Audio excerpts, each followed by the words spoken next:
Yo, what is going on, guys, and welcome back to 365 Analytics.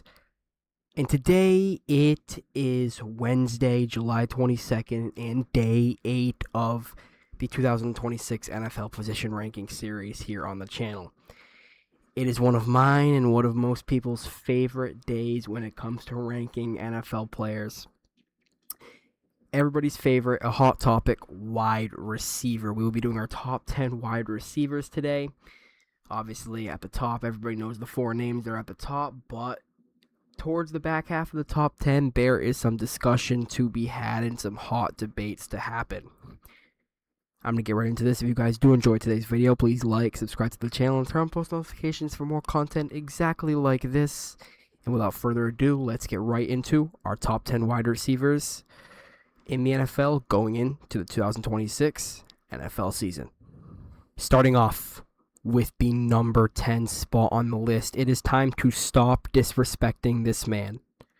It is Chris Olave, number 1 wide receiver of the New Orleans Saints.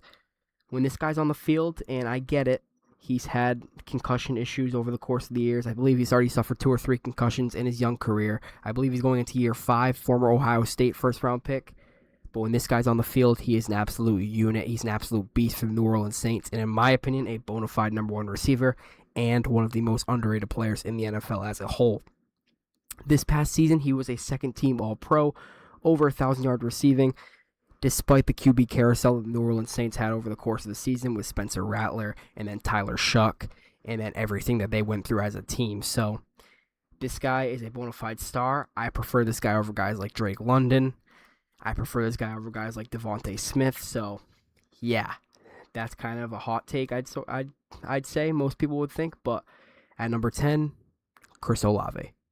Coming in at the number 9 spot on the list, it is a guy who had probably his career season last season, and that is George Pickens of the Dallas Cowboys, still awaiting that new contract extension. I believe the deadline has already passed. He will likely be playing on the franchise tag this season, but next offseason, he expects a new big money extension. This past season with the Dallas Cowboys, up towards 1,500 yards receiving, a career season, and earning himself the franchise tag. Obviously wanted a long-term extension, but it is what it is. He was traded to Dallas last summer, and since then he kind of took off, kind of became that bona fide top 10 guy. He was always considered one of the better receivers in the league with Pittsburgh.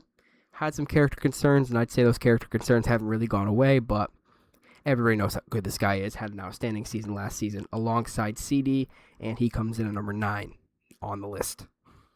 Coming in at the number 8 spot on the list, it is none other than Houston Texans wide receiver Nico Collins. This is the Houston Texans number 1 wide receiver, the number 1 target for CJ Stroud. And really, since CJ Stroud has entered the league, he's been kind of the guy.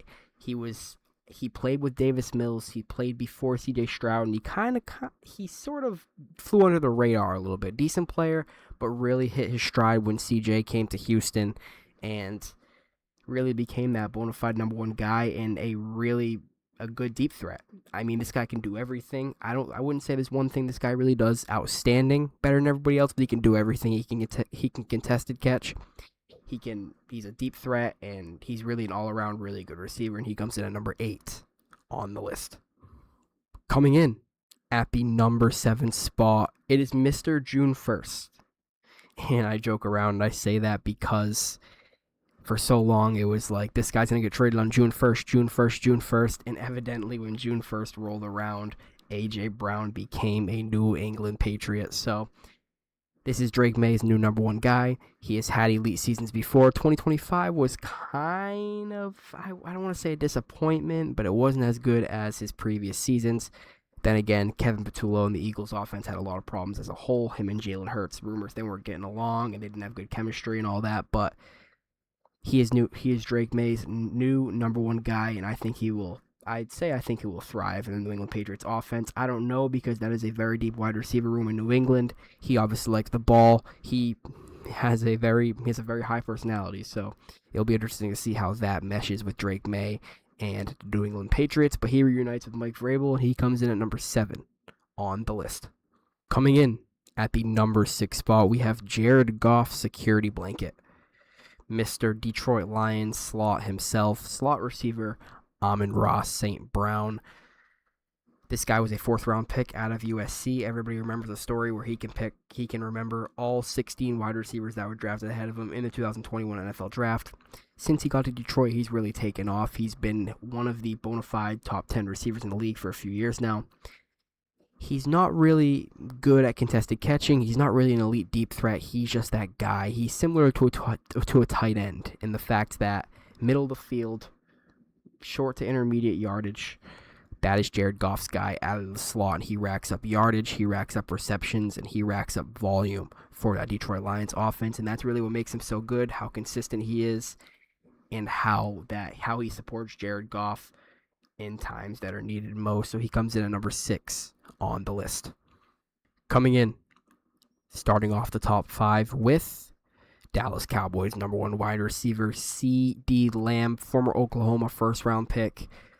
I don't think it's much to say about this guy. Everybody kind of knows how good he is at this point. Him and George Pickens have created one of the top wide receiver duos in the National Football League. 2 guys rated in my top 10 here.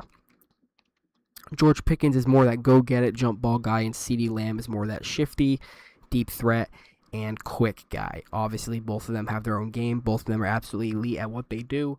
But I have CeeDee Lamb a little bit higher here at number 5. He is the number 1 receiver. He is utterly talented, and he comes in at number 5 on the list. The top 4 is where we will spark some debate. And at number 4, I have new Super Bowl champion, Seattle Seahawk, the highest rated slot receiver on the list. It is Jackson Smith-Njigba. The reason I have him rated lower than the other 3 guys that everybody knows the top 3 is because this is his first really breakout season. The other 3 guys have had stacked multiple elite seasons, 2 or 3 at this point. JSN this past year, Offensive Player of the Year. Everybody knows how good he was. Plays in the slot, which in my opinion downgrades a few points. The other 3 guys really win on the outside and are bona fide winners on the outside, but I don't want to sit here and disrespect the guy. This guy is absolutely elite, the best slot receiver in the National Football League, led the NFL in pretty much every major receiving category last season, and evidently was the driving force from the Seattle Seahawks offense to lead them to a Lombardi trophy. And yeah, that's really, the resume speaks for itself at this point. Offensive Player of the Year, Super Bowl champion. At number 4 on the list, Jackson Smith-Njigba. Coming in at the number 3 spot on the list is a guy who a lot of people might consider his 2025 season as underwhelming. Not many touchdowns. I believe he just cracked 1,000 yards, or maybe it was even a little under 1,000 yards. His 2025 season was not as good as some cracked it out to be, but he still comes in at number 3 on the list. It is Justin Jefferson, Jay Jettas. Everybody knows the name. Former LSU 1st-round pick, drafted 1 pick after Jalen Reagor. And that really is who Justin Jefferson is. I mean, the Vikings draft room laughed when the Eagles selected Jalen Reagor, but that might be Howie Roseman's biggest blunder. But besides the point, this guy is still absolutely elite. The Vikings had a revolving door at quarterback last season with J.J. McCarthy. The chemistry, I'd say, that Justin Jefferson created with Sam Darnold in 2024, starting with a new quarterback in J.J. McCarthy, Max Brosmer even coming in at points, and it being an overall disaster for the Vikings offense. Not many touchdowns last year, not many yards, but the seasons he stacked up before this speak for itself and is why he's still over JSN at number 3 on the list, Justin Jefferson. And at number 2, I have Puka Nacua, Matthew Stafford's number 1 target. Last season, 1,700 yards, only right behind JSN. He was getting Offensive Player of the Year shouts. Evidently, he goes to JSN, but this guy plays on the outside. He plays in a receiving room with Devontae Adams, and there might be some people out there that consider this guy the best wide receiver in the league, how physical he is, how go-get-it type player he is, and maybe I'm a little biased. Everybody knows I'm a Bengals fan, so you'll see who's number 1, and everybody kind of knows at this point, but this guy can do everything. Run after catch, physical, and he is the all-around package for a wide receiver. Former 5th-round pick, I believe, out of BYU, and an absolute steal. One of the best draft picks already in Rams history, leading them to an NFC Championship appearance last season, and they're going to be the Super Bowl frontrunners going into this season. So at number 2 on the list, Puka Nacua. And at number 1, yeah, call me biased all you want. It is Uno. It is Jamar Chase. It is future Hall of Famer. It is Bengals' number 1 wide receiver. It is the best wide receiver in the league. The youngest Triple Crown winner in NFL history. 5 straight Pro Bowls start his career. A former first-team All-Pro in 2024. And Joe Burrow's number 1 target. There's nothing else to say. It's Jamar Chase. He is the best wide receiver in the league. And again, you talk about revolving doors at quarterback. Burrow was hurt early in the season. Then they go to Jake Browning for a few weeks. Then they go to Joe Flacco. Jamar Chase is Jamar Chase. That's really all that needs to be said. He is that guy, the youngest Triple Crown winner. And that Triple Crown is the one thing that the other 3 in the top 4 do not have.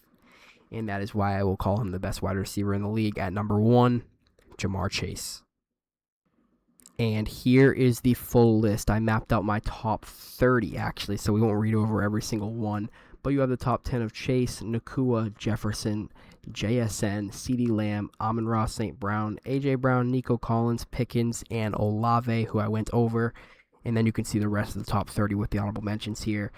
Some notable things, T. Higgins. Obviously, people might call me biased for that one, too. I have him at number 12. I think he is better than Devontae Smith. I think he's better than Jalen Waddle. And I think he's better than Garrett Wilson. That might spark up some big debate there.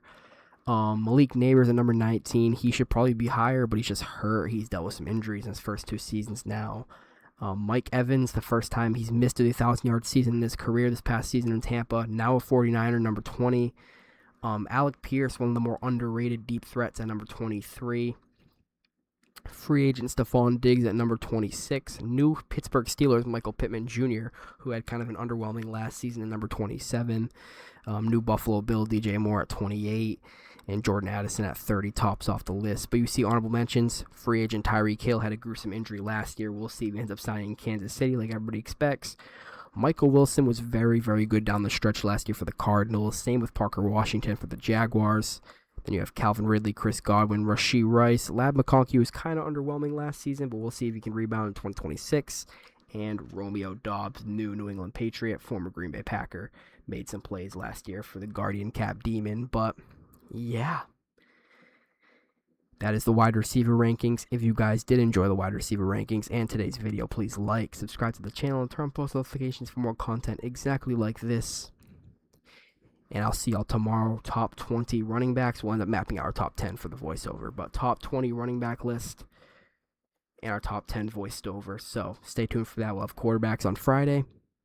And have a great night. And I will see y'all tomorrow. Peace.